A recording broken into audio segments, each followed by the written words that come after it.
my gosh. I love the chunks. Bakit sa gilid pa rin, hindi gitnang-gitna? For today, naisipan ko mag-picnic date. And nandito ako specifically sa damuhan. As you can see guys, nag-set up pa ako dito sa labas. I'm so happy kasi ang peaceful lang sa pakiramdam. So yeah, I ordered cookies from Better with Butter because I feel like it's really perfect sa setup ko ngayon. I have here Campfire Cuddles, my favorite one. Buttercream Blush, and of course, their classic. Oh my gosh. Ang sarap.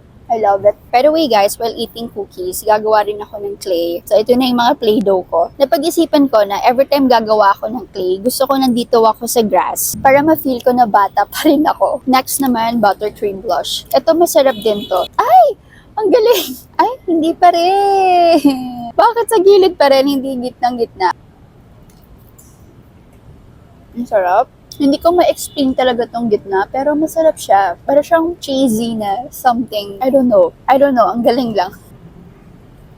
Ang sarap. Alam niyo, I realize, kapag may mga picnic na ganito, bagay yung cookies, no? Kasi ang cute ng vibe. Tapos ang cute din ng cookies na concept. Ano lang, naisip ko lang. And let's try naman tong classic.